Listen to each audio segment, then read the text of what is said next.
Hi there, welcome to another video from the Vickers MG Collection and Research Association.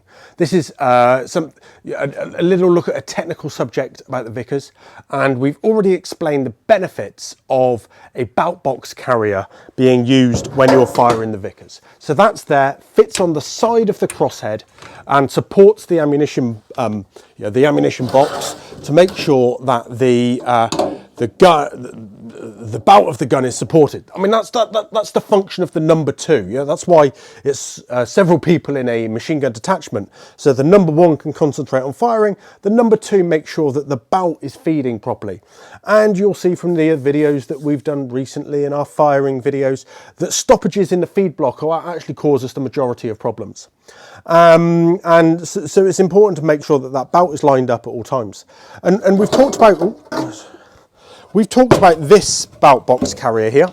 This is the standard issue that was introduced in 1915, 1916. I'd have to look that up. This is only a brief video. We'll do like the full research in a moment or in the future. But the reason I want to do this video is to really make a request to all of those Vickers machine gun owners to give us a little bit of information about the tripods that you have in your collections. So let's say we've done a video about benefits of having the bout box carrier.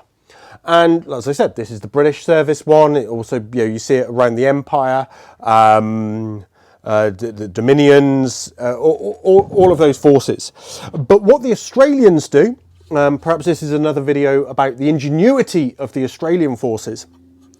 They produce this small folding bout box carrier, really just to support. But there's a few things that you can tell about it.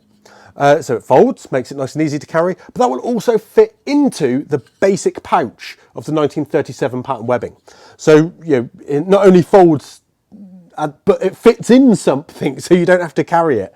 Clearly, that doesn't fit in anything and has to be carried as it is. Occasionally, you will see it carried with a bout box in there, but it has to be strapped onto the top of the pack saddlery or carried in the limbered wagon or whatever. So the Australians produced this. Now this is a reproduction that we've been loaned to sort of understand everything about. And it was made by Goyette Manufacturing Incorporated, Sante, California, USA.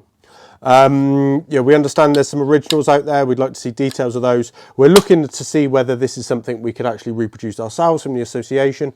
But anyway, so that fits onto the side of these tripods, and quite importantly, it doesn't have the front and the back, so it doesn't move, but there's a notch on the top of the tripod there.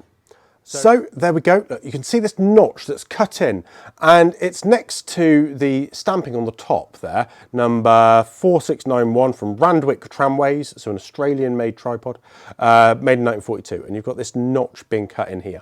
Now, we've got the armourer's instructions that tell you exactly where to cut this notch, and it's an Australian armourer's instruction. And what we'd like to understand is the extent to which tripods like this survive. So we have a few in the collection, I think 3 or 4 of which have got the notch. So what we're asking people to tell us is the, not necessarily the serial number, if you're cagey about that. It's a tripod at the end of the day, not a firearm. So if you can, that'd be great. It just helps us understand everything a little bit more.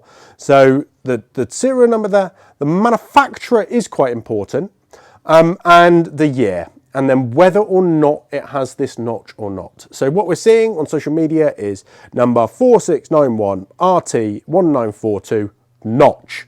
If there's no notch, please put no notch. If you want to send us a photo of that bit of the tripod, absolutely brilliant. We'd love to see them. But what we're trying to do is understand the extent to which the tripods that exist have this notch or don't. It will give us an idea as to whether they were in Australian service or not. Now, when you can see there that this clips in, it clips into the notch and it stops it going backwards and forwards. So really important part of that, because it saves having the arms either side, like the Mark III bout box carrier that we showed has to have, to stop it moving backwards and forwards, to stop it going out of line of the feed block. But just to understand this a little bit more, you'll see that there are 2 different L-shaped brackets here. And what we found was that the number 8 bout box, with its retaining strap for the lid, that you've got there, so that's the catch strap on the lid. That piece there actually fits over the top, the smaller one, of those two. And it sits in like that. You can't see it from there, so let me just move the camera. Move the camera around, and you can see that that fits over the top there, like so. Now it's quite supported. It certainly wobbles less than the Mark III belt box carrier. It is a little bit stiff on that one. We don't know whether that's because it's a reproduction or not. But the other lip here actually fits one of these. So this is the Australian H26 liner. And it's shallower than the British H29. If anybody has sources on these, we'd love to acquire them because we're trying to put the Australian collection together. But it's got, you know, a bit at either end. So this is where the sort of, I don't know, sardine tin lid would have been ripped off. And clearly it doesn't fit that way. You know, there's nothing there, you can't get under it. But if you turn it round, it fits. You have to put it in like that, but it fits there like that. And you can see there that that's really stable and you know, doesn't move whatsoever. So not only is this an Australian you know, belt box carrier, folding belt box carrier, but it's also made for the Australian ammunition boxes. It's made for the number 8 belt box that remains in service with the Australian troops for much longer. It is not made to be used with British equipment. So if you were wondering why a British ammunition liner, or you know, we've got one just off the camera here, you know, this does not fit. It will just sit there. What you could do is put this wiry handle round it, but it doesn't work. You know, let's be clear, it doesn't work. It will support it, but it won't stop it moving. And actually, the lid will get in the way, the strip there. So you'd have to take this whole strip off and then pop it in under there, and it will fit absolutely perfectly. So we'll do some firing videos of this. Please do support us on Patreon. That helps fund those firing videos a lot more. So www.patreon.com/VickersMG. Keep an eye on things for us in the shop. We're having somebody look at this to see whether it can be reproduced further, because this was a limited run, I understand, and they're not available on the market, but they are incredibly useful. And of course, do let us know if your tripod has this notch or not, with as much information as possible, because it will give us an understanding of those tripods that were in service at the time that which the adaptations were made. So do so. Please get in touch. Please support the association. Make sure you subscribe and do all that good stuff on social media. And yeah, most valuably, please do support us on Patreon. So thank you for watching. We'll share more as we learn it.